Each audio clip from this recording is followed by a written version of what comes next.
ಅಪ್ಪು ಅವರ ಹೆಸರಲ್ಲಿ ಈಗ ಸಾಮೂಹಿಕ ಮದುವೆ ನಡೀತಾ ಇದೆ ಸರ್, ನೀವು ಭಾಗವಹಿಸಿದ್ದೀರಾ. ಸೊ ಇದು ನೋಡೋಕೆ ತಮಗೆ ಏನಿಸುತ್ತೆ ಸರ್, ಸರಳವಾಗಿ ಮದುವೆ ಆಗ್ತಾ ಇದ್ದಾರೆ? ತುಂಬ ಖುಷಿ ಆಗುತ್ತೆ.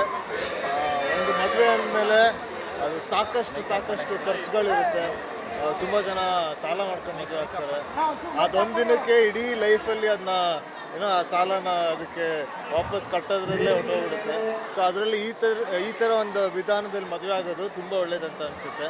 ಸೊ ಆಮೇಲೆ ಇದು 4ನೇ ವರ್ಷ ಮಾಡ್ತಿರೋದು, 4ನೇ ಬಾರಿ ಮಾಡ್ತಿರೋದು. ಸೊ ಆಮೇಲೆ ಮೊದಲನೇ ಬಾರಿ ಚಿಕ್ಕಪ್ಪ ಆಮೇಲೆ ಆಂಟಿ ಇಬ್ಬರು ಬಂದು ಮಾಡಿದರು.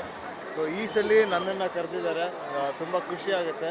ಆಮೇಲೆ ಇದೆಲ್ಲ ಜನರನ್ನ ನೋಡಿ ಅವರ ಪ್ರೀತಿನ ನೋಡೋಕ್ಕೆ ತುಂಬ ಖುಷಿ ಆಗುತ್ತೆ. ಜೋಡಿಗಳು ಏನಂದ್ರೆ ಸರ್ ಭೇಟಿ ಮಾಡಿದ್ರಿ, ಏನು ಹೇಳಿದ್ರು ಸರ್?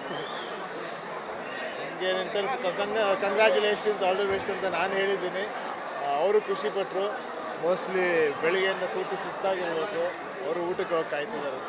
ಈ ಥರ ಸರಳ ಮದುವೆ ಆಗೋದ್ರಿಂದ ಹೇಳಿದಾಗೆ ಸಮಾಜದಲ್ಲಿ ಎಲ್ಲರೂ ಕೂಡ ಆರ್ಥಿಕವಾಗಿ ಉಳಿತಾಯ ಆಗುತ್ತೆ.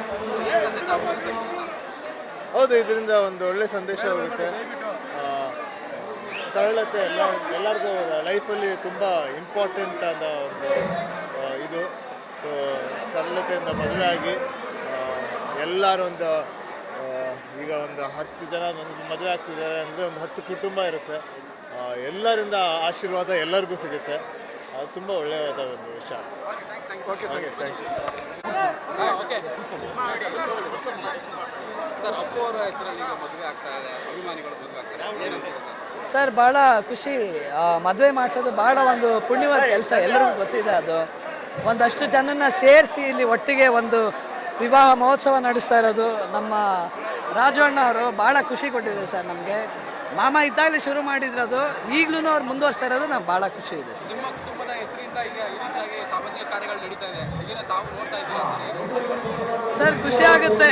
ಆ ಅಭಿಮಾನ ಪ್ರೀತಿನ ಅವ್ರ ಹೆಸರಲ್ಲಿ, ಮಾಮ ಅವ್ರ ಹೆಸರಲ್ಲಿ, ತಾತರ ಹೆಸರಲ್ಲಿ ಈ ರೀತಿಯಾದ ಒಂದು ಒಳ್ಳೆ ಕೆಲಸಗಳು ಮಾಡ್ತಿರೋದು ಭಾಳ ಖುಷಿ ಕೊಡುತ್ತೆ ಸರ್ ಯಾವಾಗಲೂ. Thank you sir.